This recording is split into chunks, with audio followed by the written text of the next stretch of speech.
target. Big thing is with the red dot is you've got to get your presentation down, and that's where the training comes in.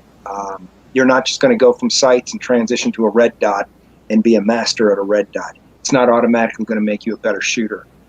You've got to practice, and you've got to practice presentation, and you got to almost get religious with it because you've got no room for error. Otherwise, you'll be searching for your dot. A way to cheat it is to obviously look for your sights, and the red dot should appear, but that's slow. You're not taking advantage of the red dot. You want to be able to look at your target, bam, have it appear. Yeah, I'm just coming into this. I'm just coming into this now, as you know. I just got my first one here a couple weeks ago, and I'm finding out exactly. I don't need much training correction, like in my Mm-hmm. brain, but it does look like, and I agree with you 100% on the presentation. I think presentation is definitely key to this, key to success with that, and I'm definitely finding out that a lot Mm-hmm. at this time. I really like it. I think it's wonderful. Um, here's and I don't really see any disadvantages to the actual shooting process, Mm-hmm. but I do see somewhat of a very, very small disadvantage, which Okay. it's not particularly related to the actual equipment but or the shooter that kind of coins himself as that guy that's a casual to expert to weekend shooter or whatever, but more so the guy that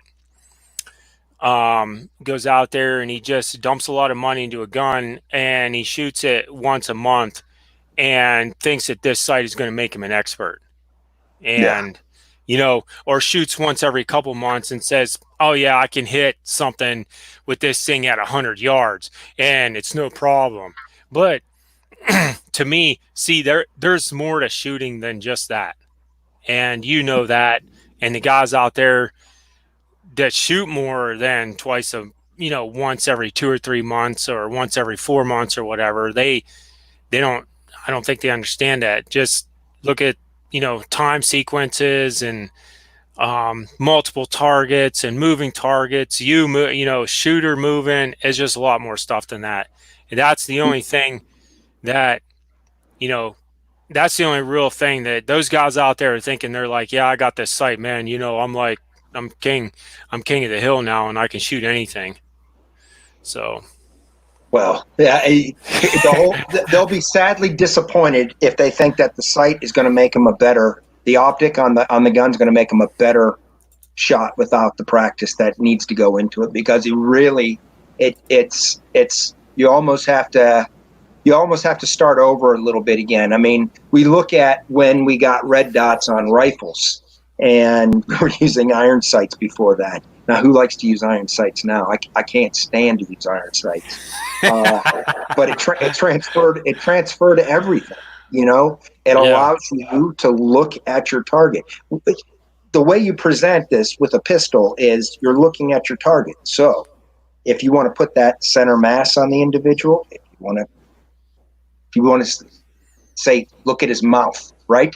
If you want to put that round in his mouth, right? yeah, The way you should get yourself to this, so you present that, you're looking, that red dot appears, boom, right on his mouth.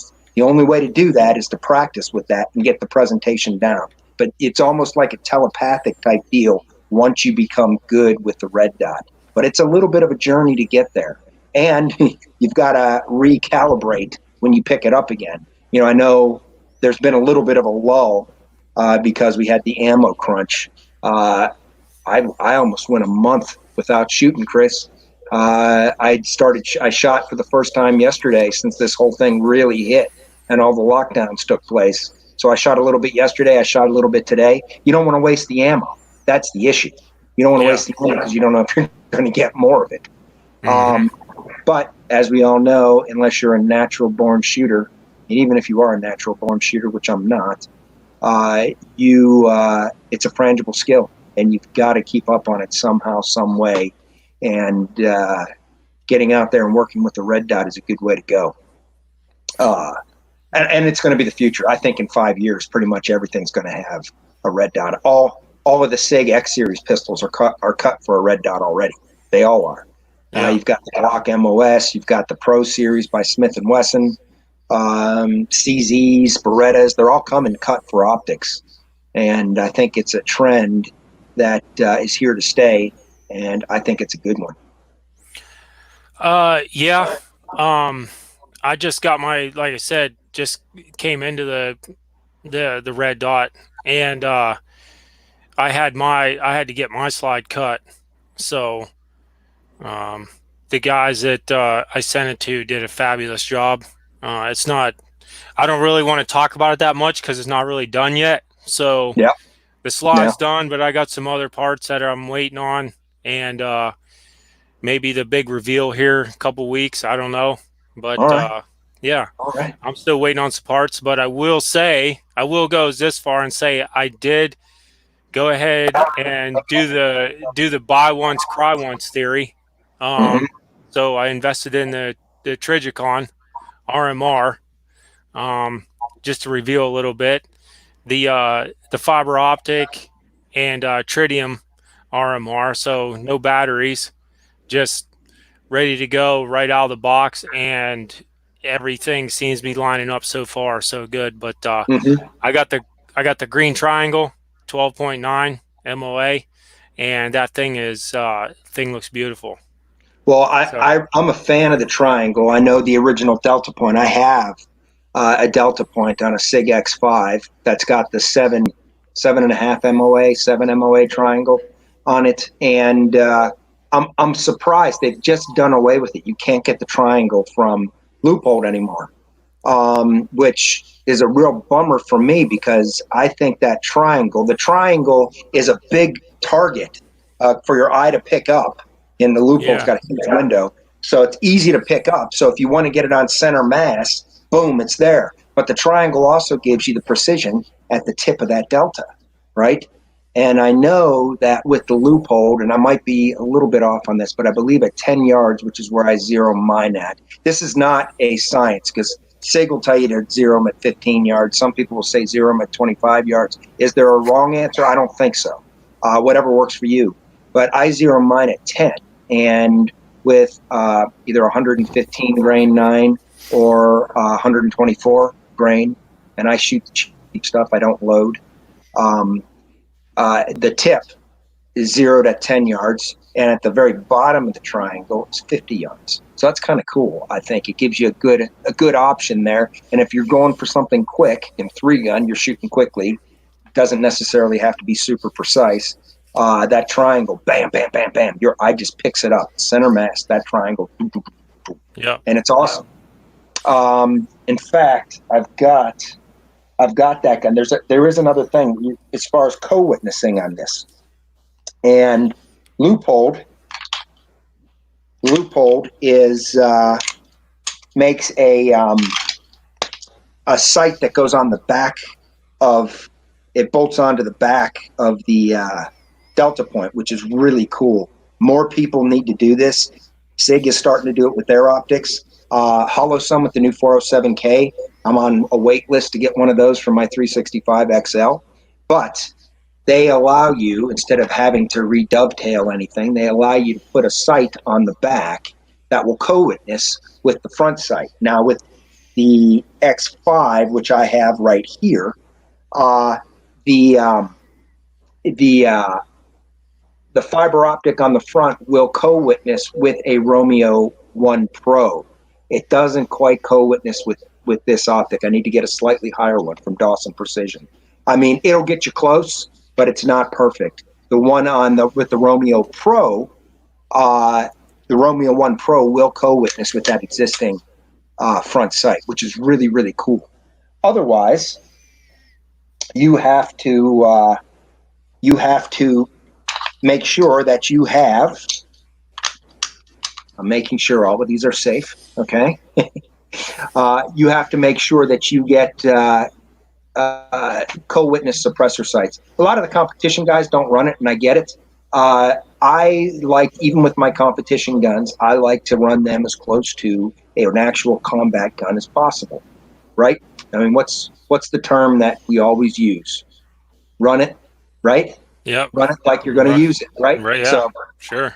so uh, I like to have co-witness sights as an option. Now, the only thing I've had happen with one of these, I've never had one break on me, but I've had batteries go down. Okay. And it's nice to be able to transition. You also want to keep sharp using iron sights too. Okay. It's not like, hey, I'm transitioning to a red dot. I can throw away that other. No, you need to be able to do both. You need to be able to do multiple things because this is adding another tool in your toolbox. It's not the only tool in your toolbox. You've got some redundancy built in, just like you do with backup iron sights on a rifle. And look how far those have come. Because, Chris, have you ever had a red dot break, quality red dot? No. No, No. neither have I. I've never had one break, but still run them. If I run a variable powered optic, I usually don't run backup sights on my AR. If I'm running a red dot, I run backup sights on the AR. And the only reason really for that is very few optics out there at one or a true one power. Okay. And uh, taking an optic off, even with quick detach, I think is going to be bullshit. Most of these optics have etched reticles in them. If something happens to that gun that fucks up that etched reticle, um, you've got bigger problems than your optic going. Okay. But on these, I like to make sure that I have backup irons on whatever gun that I have a red dot on. And that's why I think it's kind of cool that Loophole does offer that deal that slips in on the back, and SIG is building in the rear sight into the actual optic.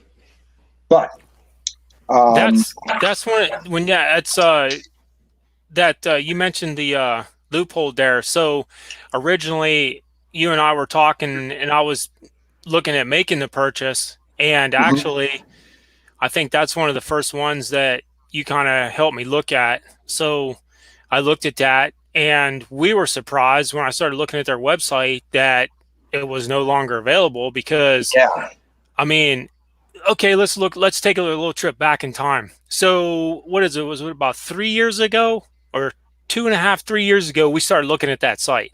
mhm, And so as time went on, we were still shooting open sights or whatever. I think I don't know when you got yours, but it was way before I got my obviously it was a while ago, mhm. but when we were shocked to find out that they were not making that site anymore.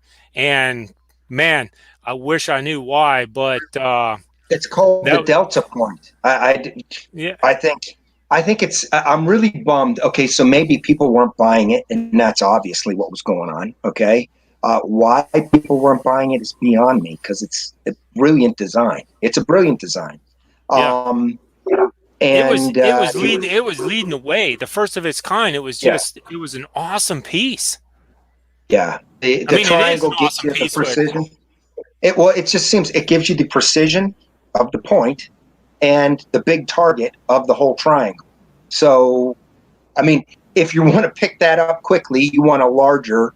Well, that's another thing we should probably talk about a little bit. You would want a larger option in the window, especially as you're getting new into these. I have both. I have the three MOA dots, and I also have the six, and then I have the Delta there. And the new Romeo One Pro that I have coming from my other X5, that's a six. And I think the bigger target that you have in there is an advantage. And I think the triangle that's in yours is a 12.9 MOA or something like that.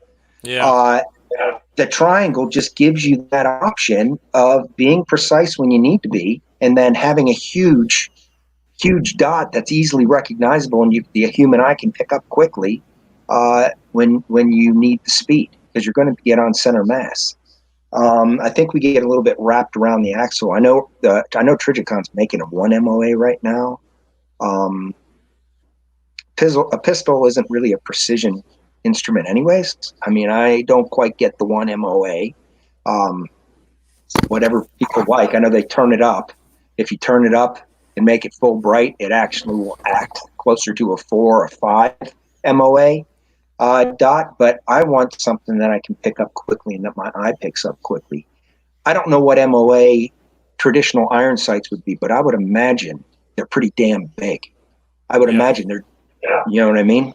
Yeah. So, Hey, go ahead. we got a repeat offender here, Philip. He has a question. He wants to know what situations relate to the different types or brands of optics for a pistol, like concealed carry versus competition versus walking through the woods.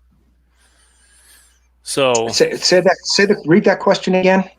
okay, so he wants to know what situations relate to the different types of or brands of optics for a pistol, and that would be different situations. He's saying concealed carry versus competition versus walking through the woods. So I'm Okay. guessing maybe is there a different type for different application or Here is if for competition, if it's going to be strictly a competition, but this sort of leads back to what we talked about a few minutes ago. Run how you're going to fight it. You know what I mean?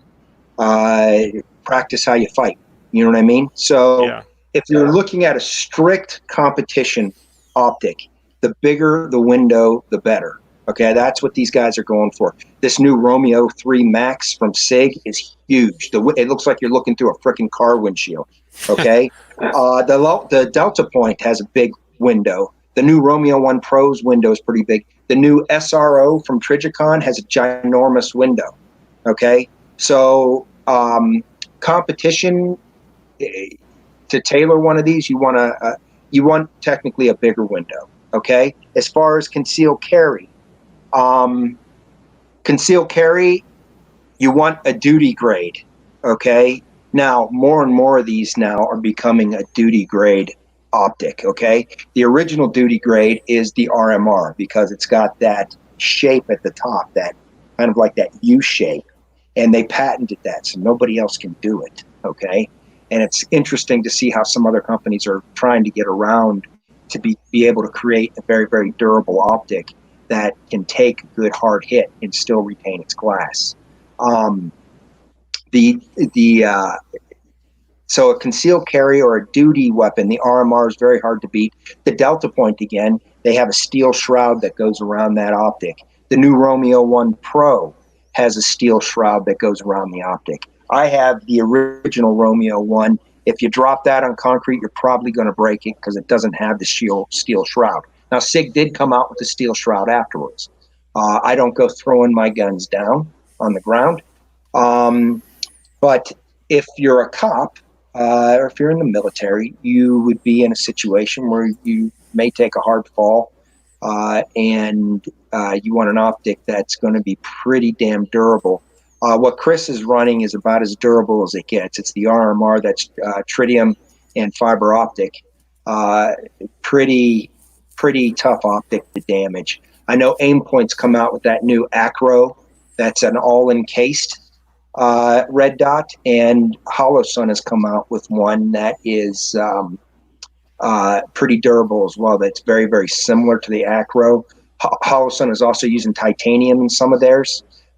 Speaking of that, HoloSun also has a circle dot, kind of like that kind of would be my next option after that triangle, and I want to keep on his question.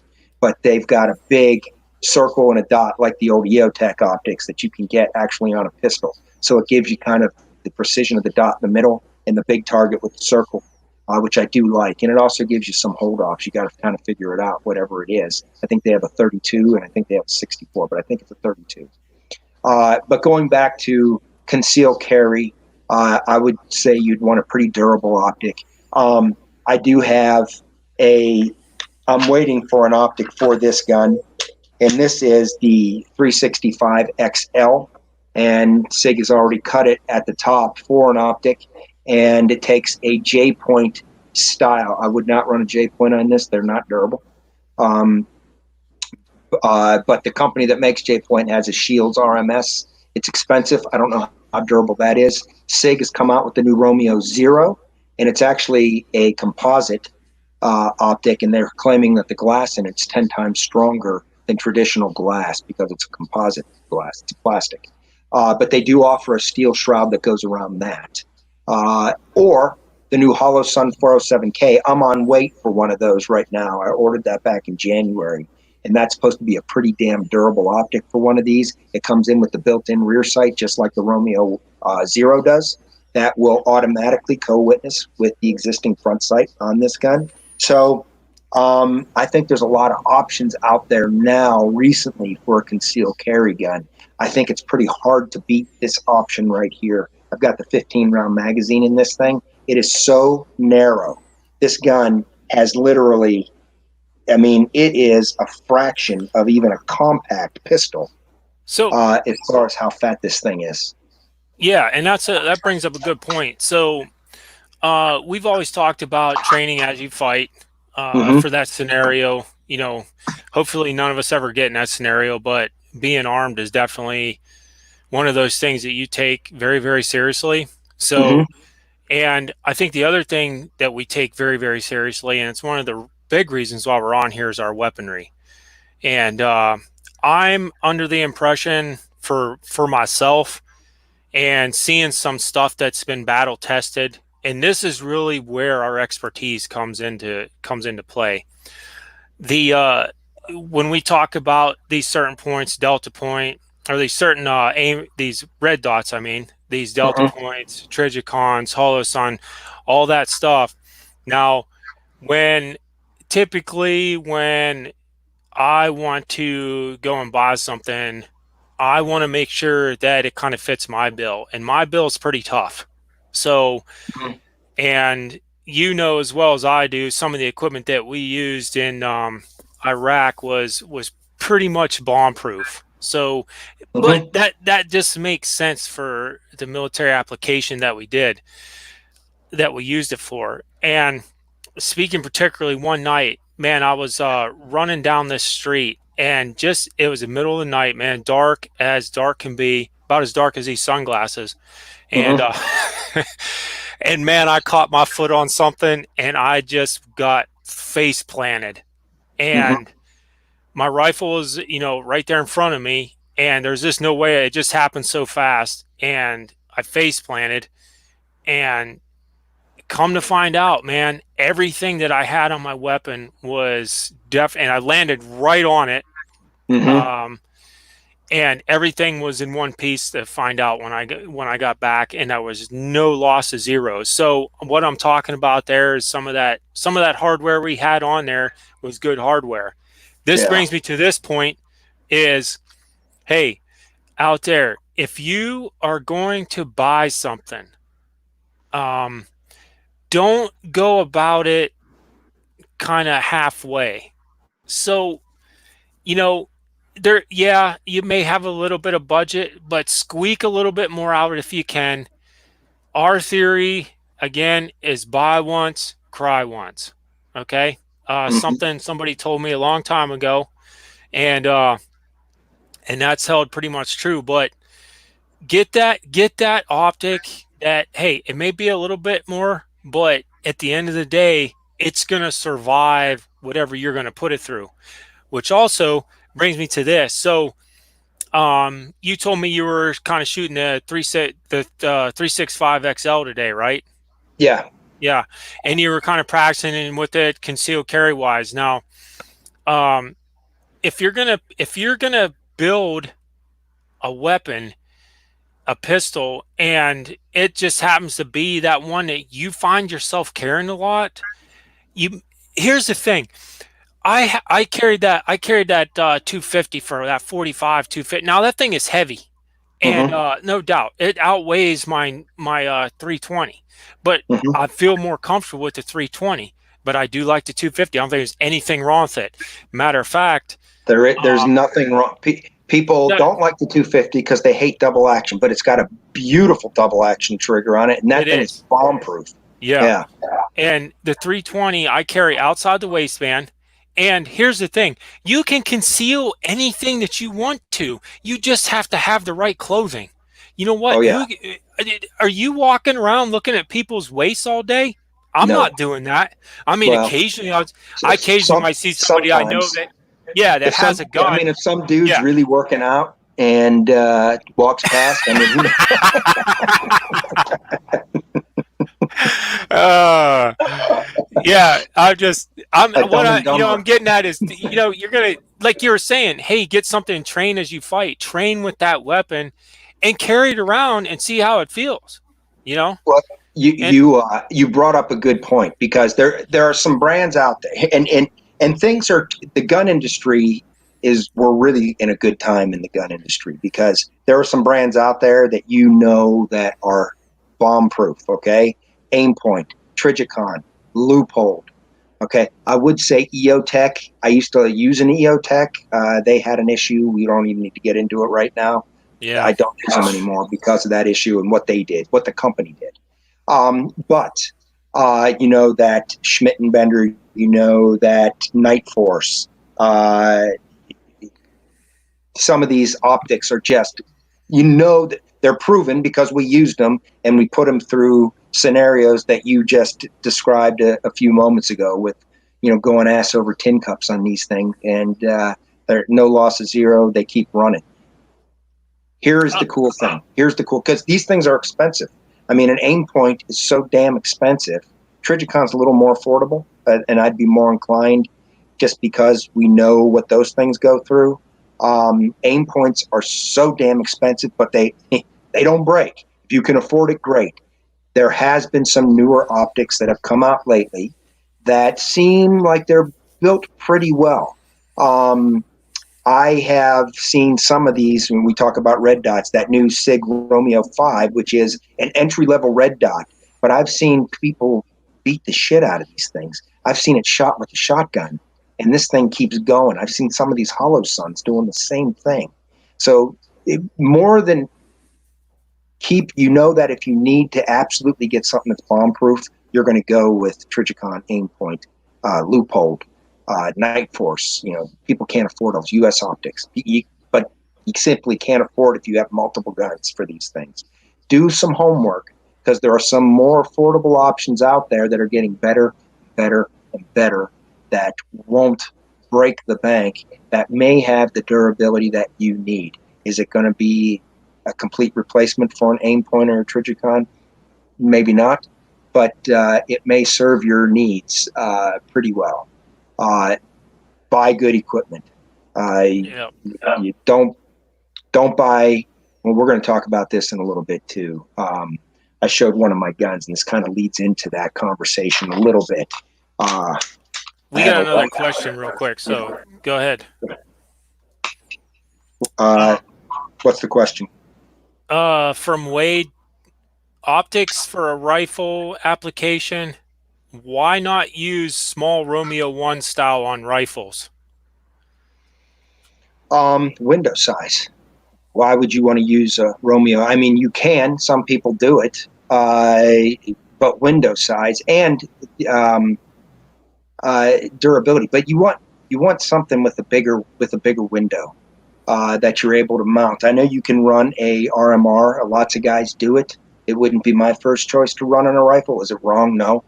You're going to have to get a pretty good riser to get it up to the height that you're going to want if you're going to want to run a 1/3 co-witness. But there's some other things with the RMR type that we're running on pistols that are starting to change now with the Acron. If the emitter gets covered in mud or snow or rain, you lose your red dot. And the emitter is on the very, very back part. The emitter is back here, okay, and it's shooting that red dot up. You're seeing it, and it's being shot up from the emitter back there. So if something is covering that emitter back there, you lose it. That's why it's so important to have backup options on an optic like this. Now, the way the aim point is getting around it, and this new hollow sun, and SIG is coming out with one, the Romeo 2, they're coming out with a cover that goes over the whole optic. Uh, that emitter is now enclosed inside of glass, and it can't be covered up. So if you wanted a really low profile, one of those optics might fit the bill for a rifle if that's your philosophy of use for that particular rifle. if it's something that you want a really low profile red dot on it, that might be a good way to go. But traditionally, you don't want things that we had to live with on a pistol. Why live with that on a rifle when you can get something that solves that whole problem? Okay. I hope that Yeah, answered the question. yeah, I think so. I'm with you on the window size too. And Mm-hmm. look at that. For example, like I run that Romeo 5, and that thing is absolutely worth every penny of it. Mm-hmm. That was a good. I wish I would have had that when I was in, Iraq. I think that would be an awesome thing to have on there. Of course, we had Well, other stuff, but yeah, we had other uh, stuff. That thing is proven though. I mean, it's $150 optic, but that thing has. I mean, you and yeah, I both have those. We beat the hell out of those things, and it hasn't quit. And I've yep. seen torture tests on these things. Here's a shot. Alabama Arsenal did a really good one where they end up shooting the damn thing with the shotgun. I mean, trying to destroy this thing, and it worked.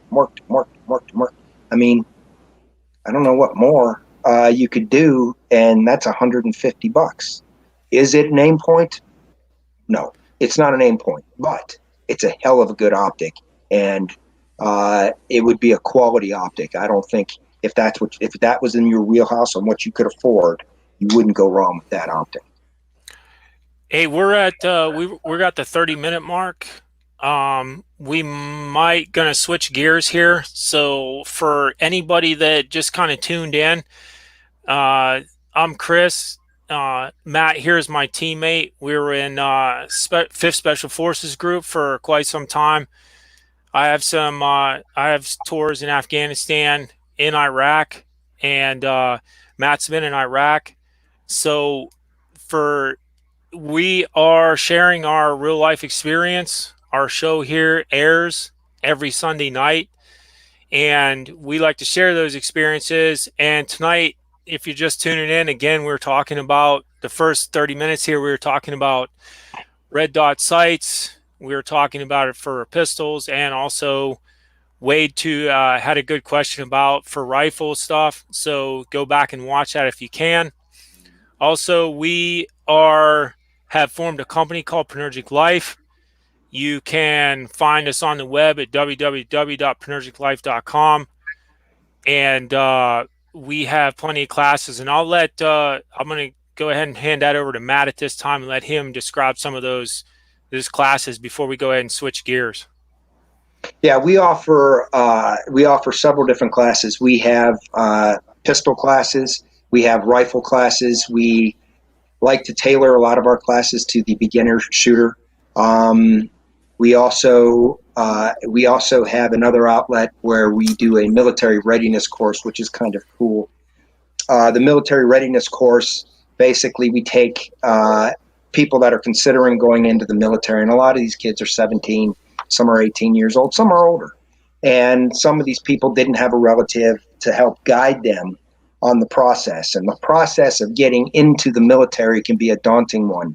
And sometimes you may have an illusion in your head on what you want to do before you go in. You get to the recruiter, and next thing you know, you're in a completely different MOS, which is what they were looking for, but maybe not it be an MOS that you were interested in. So what we try to do is help the individual figure out what MOS they might want, work with their recruiter to get that MOS, okay?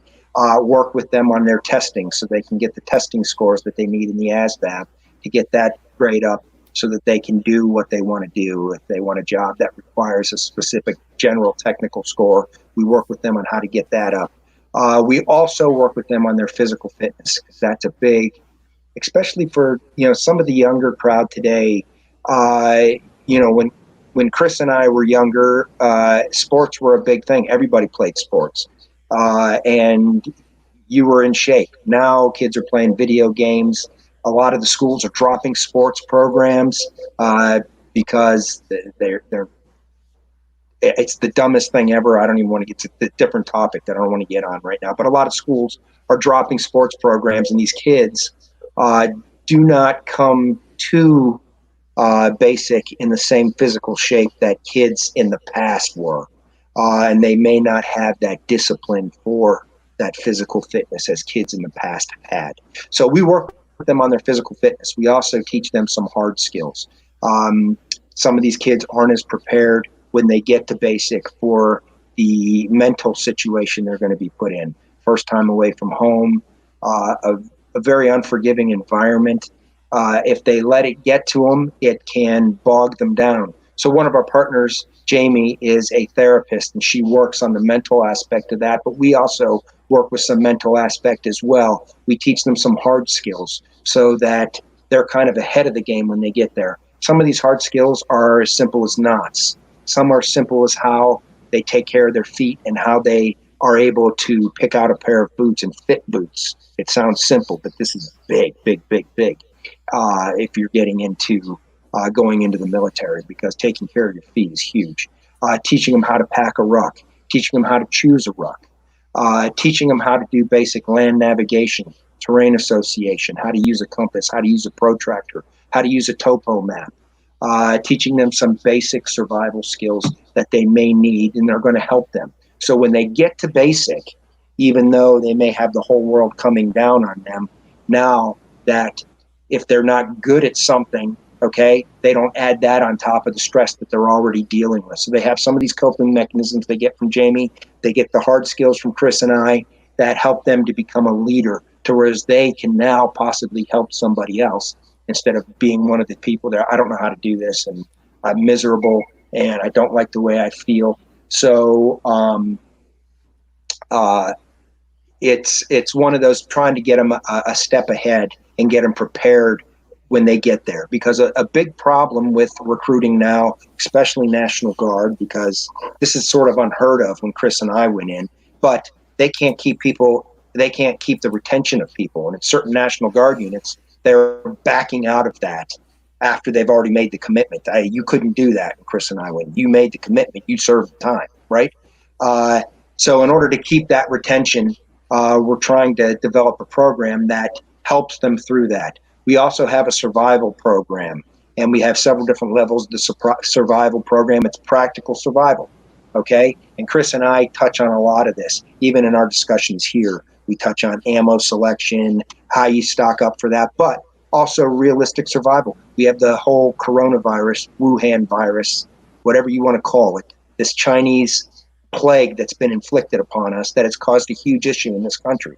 So people are starting to see, hey, maybe, these preppers aren't so out of touch after all. Maybe they're onto something. So realistic survival to help get you through a pandemic, to help get you through maybe bad weather. You might be in a hurricane or a snowstorm. Anything can put you into these positions. And basically what it is, there's not a secret to any of it. It's getting ahead of it, thinking your way through before you get to a problem and what that potential problem might be. Is there a magic bullet for all of it? No. But here's your biggest tool, your brain. Thinking things through ahead of time and having a plan and being able to adapt to that plan. So these are some of the courses that we offer. We also have a nonprofit that is based towards veterans and veterans' families. Chris and I work on, we'll go out and maybe we'll go out to California, we'll go to Florida, we'll go to Colorado, northern Minnesota, and these are veteran and veterans families events that basically work through some of the issues that Chris and I are familiar with, that veterans have, that sometimes that transition back into civilian life, or if you're a National Guard, having one foot in the military life and one foot in civilian life. Sometimes these things are difficult because working on a team like Chris and I worked on is much, much different than coming back to civilian life and thinking that your new teammates is how you look at them, and maybe where you're working may have your back in the same exact way, and they don't. It's a different, not saying it's bad, I'm just saying it's a different scenario, and sometimes veterans have a hard time adapting to that structured area that they've come out of and that brotherhood to civilian life again and dealing with things. Now their family also takes a toll as well, their spouse, their children, okay? And we try to reach out utilizing Jamie and her therapy, doing these events on these expeditions that we have, and we bring everything back in metaphor through these events with the lesson that Jamie teaches with the therapy. And what we really want to do, good military guys compartmentalize. So that's why guys can go and see some of the things that military guys see and do overseas, and they can compartmentalize that and put it away. And then someday it's going to roll up to the top. So it's identifying when that comes to the top and knowing that it's going to, and how you deal with it and how you respond to your children and your wife, or your husband, or anything along those lines, and deal with it ahead of time. It's the same way what we talked about being prepared with the survival school. There's not a magic bullet, but it's recognizing that there is a potential issue out there and thinking your way through it ahead of time, being prepared for it when it comes, and maybe using some of the tools that we will give you to mitigate some of how that comes out and take the edge off the harshness, so it won't push you away from your family and everybody's working together. So these are some of the courses we offer. We may have some other courses that we put out there. We may combine, if there's interest in it, the survival with the CCW courses. We also do teach CCW, and we can do active shooter as well. We're certified. We're certified for NRA, USCCA, ALICE active shooter certifications. We've got NTOA, National Tactical Officers Association. We can teach police departments, military units, as well as individuals. But our real niche, I believe, is the newer shooter and getting people to concentrate on fundamentals without being overwhelming and thinking you have to be the big tactical dude.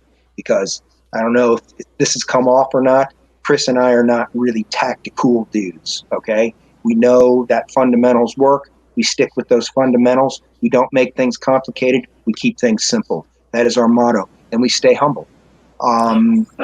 There's always somebody out there that can do something better than you can. Okay, there always is.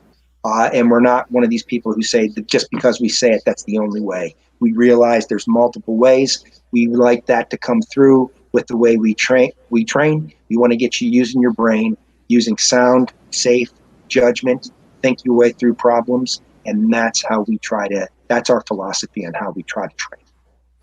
Hey, I got a couple caveats. First one is to the military readiness course, to the young people out there thinking about going in the military. Hey, this is a great opportunity for you to get some prior knowledge before you ship off to basic training. And one of the real takeaways from our course is Matt and I will be there every minute of that training for you to help you. And at the end, and we will counsel you individually as time goes on if we see something that's good or see something that's bad or whatever. But the real takeaway here is at the end of the day, we're going to give you an opinion with our experience in the military, what might best fit you in the military, to kind of give you some tools, like Matt mentioned earlier, to best select a job and best select a career field that you might be interested in. So don't think you're just going out there and trudging through the mud or anything like that. You might trudge through mud. Oh, yeah, you might. But the point is, Matt and I are going to do it too. We're going to be right there with you. But at the end of the day, we're going to sit down and humbly tell you what we thought and what you might want to go for in the military. Also, I want to another caveat here is for the veterans program. Veterans, we understand that talking to all these other veteran programs around the nation, that there seems to be an issue where veterans are having an issue mixing with other veterans for some reason. I don't know why. We were all in the military and we all mixed up with different kinds of people. So I'm not sure why that's an issue, because we want to make you and help you feel comfortable. So if you need some time to feel comfortable with Matt and I or in our program, you're more than welcome to come out. We'll set it up to where, a couple hours prior, a day prior, whatever you need to feel comfortable. Just we will fund all that when we get the opportunity to do that. If we have some people that need to go on our expedition, and we'll take that time to help you feel comfortable. Don't think that we're just sending you out to do stuff. That's not the case here. The case is the same as the MRC. We're going to be right there with you every step. We're going to share those stories. We're going to share together around the fire pit, on the trails, whatever it needs to. We're going to leave society behind, and we're just going to go out there, and we're going to share those thoughts. And Yeah, and that's we're going to reset the brains, and trust me, it's a lot of fun. And please, you guys, don't worry about connecting. We're gonna connect with you somehow. We're gonna find a way. Chris brings up a great point here because there has been an issue out there, and I know with some of the big organizations where they'll plan a trip and veterans the last minute don't want to come. So what we're trying to do to combat that, because they're like, wait, do I really want to travel halfway across the country with a bunch of dudes I don't know? And Chris and I get it. We get it. What we are going to be doing here is trying to hold some local events. Unfortunately, this whole Chinese virus thing has put a stop to that temporarily. We're going to get these going again. We do some of the Always Be Ready events at 511, and they have been very, very agreeable with working with us in the past. We are teaming up with both the VFW and the American Legion around primary around where we're located right now, which is in Minneapolis, St. Paul. But we're going to hopefully reach out a little bit farther than that and start holding local events so people can get to know one another. And then once we're able to get that sort of cohesion working, then we can go move on to the bigger expedition. Because that seems to be a big part of the problem, that people don't want to go somewhere where they don't know anybody and go on. It's going to be tough. Some of these events that we do, we're moving and we're doing a full day plus then some, but it's rewarding and it's fun. And you look back on it later on, you're going to say, hey, I've done these things, and some of these things I already knew how to do, but I've now tied them in with some of these things that I can cue on looking for when I'm getting ready to snap at my family because something is built up and I've compartmentalized it. So this is in a nutshell. It's not as comprehensive as what we work with, but it's one of those things that we're trying to use our experience and use what we know and have seen and experienced, just like a lot of the veterans out there have seen and experienced in some of the same pitfalls. And we've had some of those same struggles. So that's kind of the point that we're trying to make. One of those, I'm gonna go ahead and mention this, Matt, too. One of those things is we had a guy that we knew. If you guys out there thinking that we're not talking about something that you're familiar with, just know that we have seen people in combat go down. We've also had one of the guys we knew commit suicide. We A also teammate. had, yep, one of our teammates, terrible, terrible. And also we've seen parachute jump injuries. People can suffer stress from that stuff. So Mm-hmm. we have a vast experience with this stuff. So feel free, if you got any questions, you need to contact us. Please, we're willing to talk or whatever. Um, that's the last thing I want to mention about there. Do you have anything, Matt? We got another question. What's the So question? the question is comes from Diana. What is the one thing that sets you above all others that do survival courses? I don't know if there's something that sets us above all others. What we try to do is focus on being open with what we do, and saying, hey, we don't know everything. We do have an experience set that is legitimate.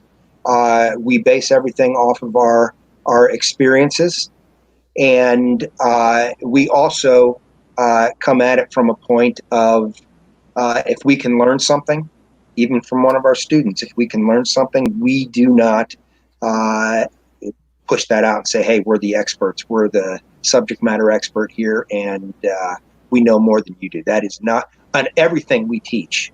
We have an open mind. And Chris and I have enough experience to know that we don't know everything. And we're always open to learning something new and trying something new. A new technique we might look at. We were talking about a technique today, a shooting technique, and we talk our way through it and we say, okay, let's look at it. Let's look at the advantages. Let's look at the disadvantages, and let's see if it works for us. If something works for us, does that mean it's going to perfectly work for you? No. We want you to think your way through. That's what we're going to keep coming back. Use your brain, okay? Be safe. Use sound tactics. Think your way through a problem. Does that mean doing it exactly the way we do it? No. If you think something through and it's safe and it's sound, right, and it works better for you, we encourage that. Okay, so I think that's what differentiates us from some of these other people, because one of the last things that just set me off when somebody says you must do something this way and that's the way you do it, period, amen. If you don't do it this way, you're wrong. Well, I can tell you, even when we'd go to Suffolk. So we'd go to Suffolk a New Year, and that's, I'll let Chris explain what that is. They'd have completely new tactics than what we were using from a year ago.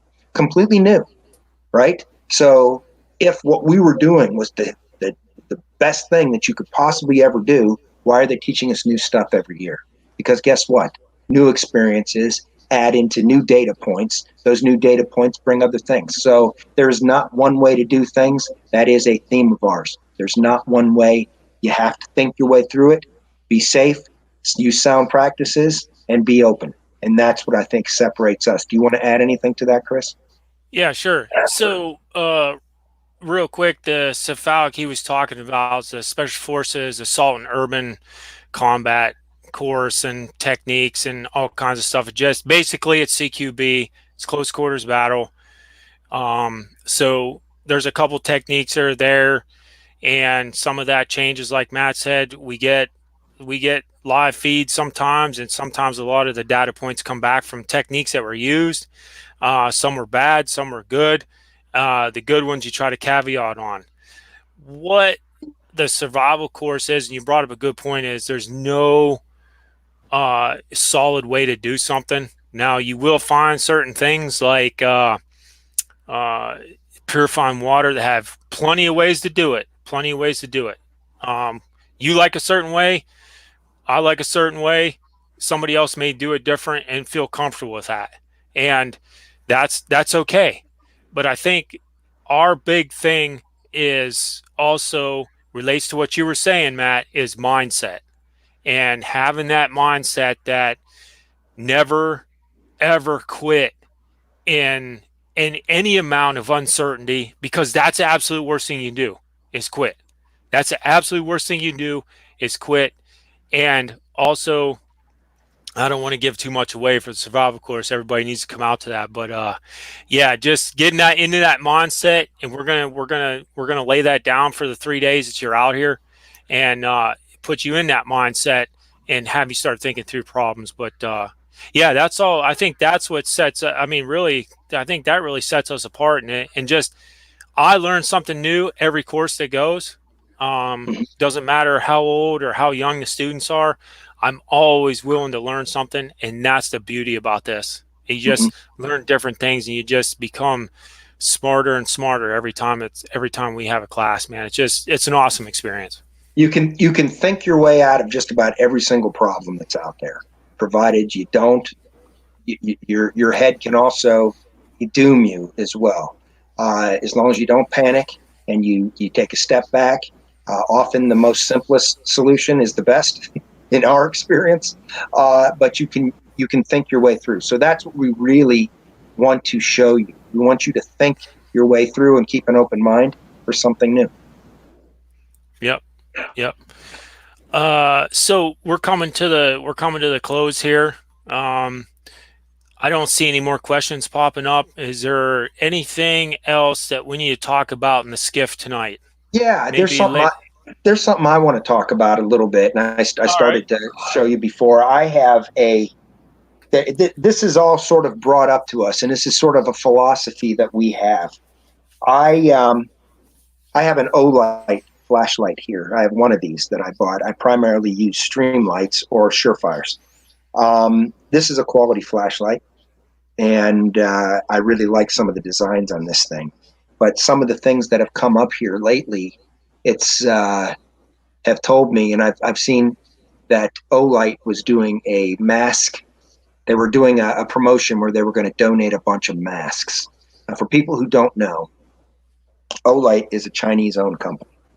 It's Chinese-owned. So not only are they made in China, they're a Chinese company. And are they necessarily a bad company? No. And I know there was a bunch of back and forth on the internet. But here's how I think Chris and I are starting to look at things. And this is one of the our country has dealt with China. We've pretty much built the country up. We, I think, have been taken advantage from China for a long time. And so much so, they've pretty much bought a lot of our politicians off. They've bought some of the big business roundtables off U.S. Chamber of Commerce, where American companies can not deal with American labor, go and build a factory in China, have a pretty high quality product shipped back here tax free, and act like, oh, everybody's great. Well, we're now starting to see, since this virus happened, that things aren't great when we do that. One of the meat processing companies, uh, um, Smithfield's Meat, I believe, they happen to own Eckrich, Armor, Nathan's Famous, Healthy Ones. Come to find out that this company was sold to China in 2013, and they were closing the plants, and a lot of the plants were largely made up of foreign labor. None of this helps America, okay? And China has proven to be dishonest. They knew they had something going on. They restricted movement in their own country while allowing people to get on planes and go to all of the culture centers of the world: the United States, Germany, Great Britain, Italy. Okay? They knew that this virus could be spread from human to human. Okay, there's a lot of discussion out there on where this virus came from. At this stage, I don't give a shit where it came from. Okay, but I do know that the Chinese government told the rest of the world through the World Health Organization that this couldn't be spread from human to human. And then at the same time, we're out purchasing up all of the PPE, the masks, the gowns, the gloves, the goggles that weren't made in China.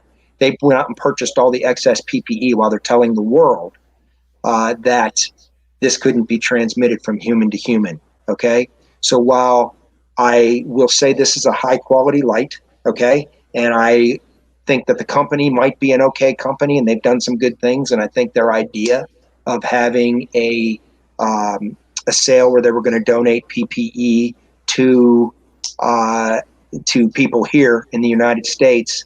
I am fed up with China. I am fed up with Chinese products. You can't avoid buying Chinese products, okay?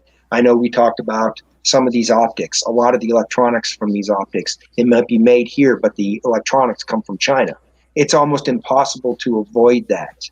But I think Chris and I are on the same page when we know that there's a Chinese company that's making a product and importing it here, okay? And we have an American product that we can buy that's an American made product that has a higher labor rate. You're going to pay a little higher price for it. I think we have to get back as a country to, when we can, you buy American. And I think we need to put pressure on the politicians to get these factories back here in the United States. Our pharmaceuticals are all made over there. I have no idea the 90% of our pharmaceuticals come from China. We go to war with China, they deny us pharmaceuticals, so it doesn't come back. You saw a little bit of that with this pandemic, right? Or we now have military parts. So we have small companies that are here that are coming up making some unique parts. Chinese companies are coming in and they're buying those companies. Those companies might have something that allows a specific type of rifling in a barrel, or the way a turret moves, or something along those lines. They should not be, Chinese companies should not be allowed to come here and buy these companies up and take that technology and restrict it from coming back to America. We can't allow this anymore. And the big worry, I think we're going to come back from this, even though we've loaded ourselves up with debt. I'm hoping that we're not using U.S. taxpayer money to bail out irresponsible states, i.e., California, New York, New Jersey, Illinois. I hope that doesn't happen, but I really think we can come back from this. But my biggest fear is that we're going to go back, and these politicians that have been paid off by the U.S. Chamber of Commerce aren't going to do a damn thing.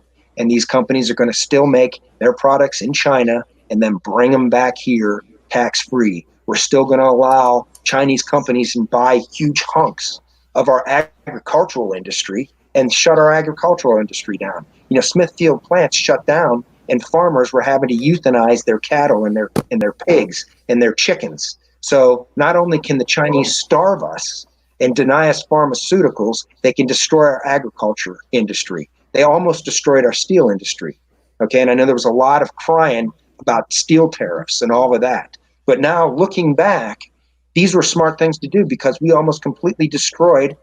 We go to war with China. China is our biggest enemy in the world. They want to be number one economically. They want to be number one militarily. They're on their way to both. Okay? If we don't do something now, we're going to lose our country. Okay? We're going to put our steel industry over there. We're going to have our auto industry over there. We're going to have our pharmaceuticals over there. We're going to have our agriculture over there. I don't know if this is true, but somebody told me the the country of manufacture on food products was now taken off. So that means Chinese lobbyists got to Americans, and I don't know if this is true. I just heard this, okay? And that's why I'm just saying this because it melds in. But lobbyists got to American politicians and got them to take that off. So now, if Smithfield owns Eckrich, could this meat be coming from China labeled as Eckrich, which we all think is an American company? We need to know this. And if it's Chinese, I'm not buying it if I can help it. Long and Yeah. short of that. Do you want to add Yeah, anything to that, Chris? yeah, absolutely. I'm with you 100%, man. I am really, since 3, 4 months ago, really starting to look hard for American-made products. And one thing I will mention, I'm glad you brought that Olight too.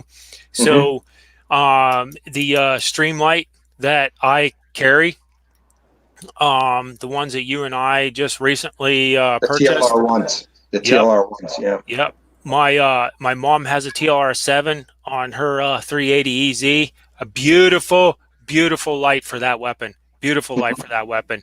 It looks good. It's slim. It's nice. It's bright. It's awesome. I will say this, man. Made in the USA. Okay. Mm-hmm. You know, you Now, got it. some of the products that might be in there might be from China. You just can't get around it, okay?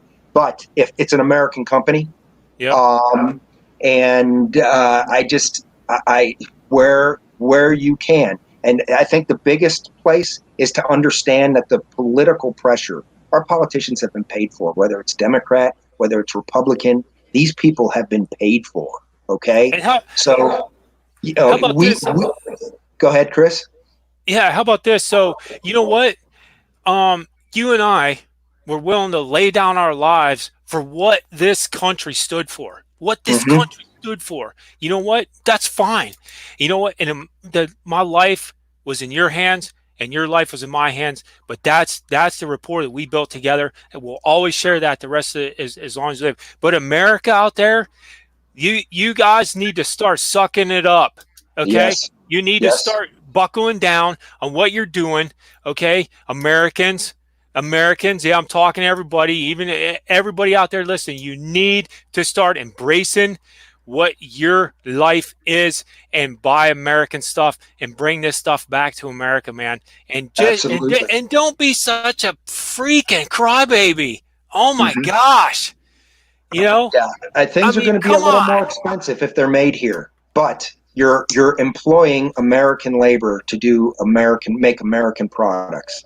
Yeah. We need to get that. If we've not learned anything from this whole pandemic, the number one thing is we need to bring these companies. We need to sort of drown out the opposition, U.S. Chamber of Commerce and the Business Roundtable and all of that, putting the pressure on these politicians that they pay for to allow these products to be either imported or made overseas in China.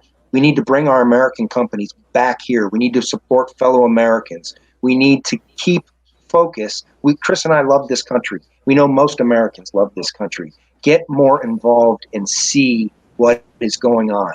Okay, we were blind. I had no idea our pharmaceuticals were all made in China, and virtually all of them. I had no idea when I bought Nathan Famous hot dogs. Okay, that was owned by a Chinese company. And no idea. Do the research. Contact your politicians. Do not allow them to push these things forward. You know, even hiring foreign labor when they're saying Americans won't do these jobs, that's bullshit. Okay, Americans will do the jobs. They don't want to pay the Americans the wage that it costs to do the job. So if they can pay a foreigner to come in minimum wage to do a job that they should be paying $14 an hour for an American to actually take it and do it, we can't allow that. Some of the high tech labor, all of these tech companies are basically importing. They're for these H-1B visas, where they import tech labor from overseas so they can pay them 1/3 less than what they'd pay the Americans. And their big excuse is, well, we don't have enough Americans to do these jobs. That is nonsense. Do not buy it. Put pressure on these politicians. I mean, a few years ago, a bunch of Disney employees had to train their foreign labor that was brought in to take their jobs. They were all canned. So they had to train foreign labor because that foreign labor costs less. We need to look out for one another, and our politicians ain't doing it. So look out for each other, okay? Push your politicians to make sure that we bring these companies back here. Support politicians that push forward policies that say that, okay?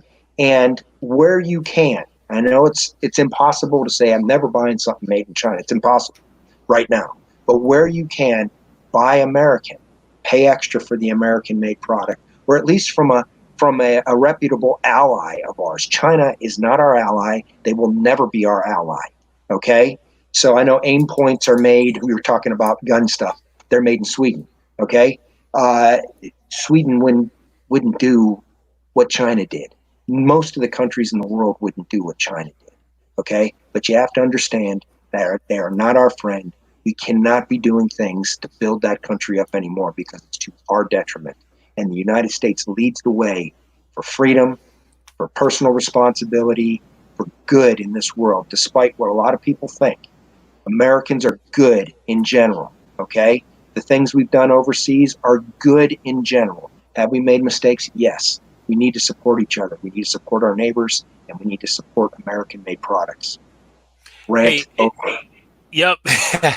Hey, you out there, everybody listening, if you don't know what the first step is, where to begin, hey, come out to one of our courses, sign up for one of our courses. That's everybody. It's open to every American.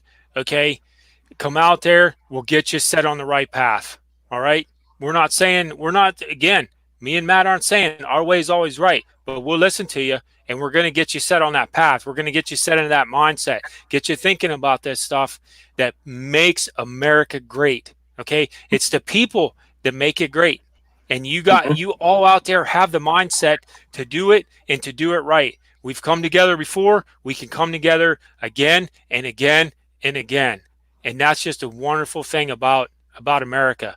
We're free here. We always want to be free, and there's nothing better than a free man or a free woman. Nothing can ever take that away from us. So, all right. Yeah, I think that's bringing our show to an end tonight, Matt. I just want to remind everybody again about the website, penergiclife.com. If you got any questions or concerns about anything, please email us from there or give us a call. We prefer email. We'll get back to you as soon as possible. If you have any questions or concerns about tonight's topics, let us know. Anything that you felt that we have said wrong, we'll make it right. You help us make it right. We'll look in it. We'll do the research, and we'll get it straightened out for you. That's a promise we made. That's a promise we're going to keep. And all right. Yeah. Well, thank you for joining. Visit our website if you can, www.penergiclife. Live in freedom every day. Live in freedom every day. Later.